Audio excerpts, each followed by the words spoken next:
In isolation, the Dell XPS 13 2-in-1 is a seriously tempting convertible laptop, taking all that's good about the XPS brand and packing it into an even smaller and more versatile form factor. But in ratcheting up the price here in the UK compared to our American cousins, Dell has completely priced itself out of the market. But there's a lot to like anyway.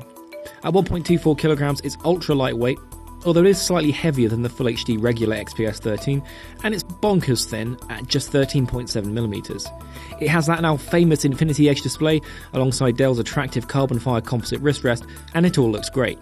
But it's really hard to open one-handed, which is weird, and the webcam portion of the bezel, where it gives everyone a rather unattractive view of your double chin, or whatever else you don't like about yourself. The camera has an infrared sensor for Windows Hello Face logins, but it doesn't work yet. There's also a fingerprint scanner, which does work, and is fast and reliable, and a welcome addition. The keyboard is surprisingly tactile for a thin and light laptop, and the Microsoft Precision Certified touchpad is nice and sensitive for gestures, but the physical click can sometimes cause the cursor to jump around the screen, which is annoying.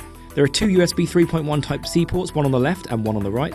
One can be used for charging, and the other has a Thunderbolt 3 chip for ultra-fast data transfers to and from high-end peripherals.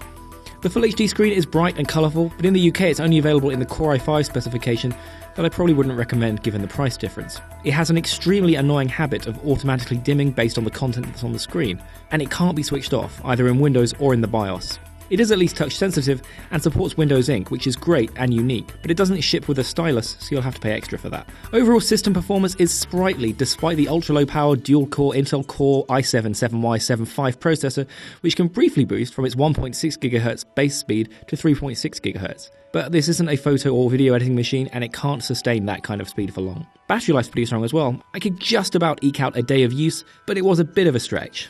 Annoyingly, the sleep function doesn't function properly and results in awful battery drain, which meant I had to go around messing with settings and make sure it could only hibernate, which results in much slower boot times.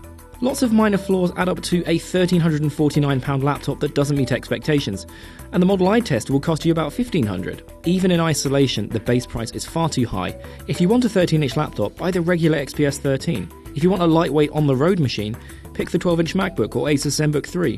Or if you want something to draw on, buy a more powerful and less expensive Surface Pro 4. The XPS 13 2-in-1 is impressive, but it doesn't do enough to separate itself from its rivals, and it is too expensive.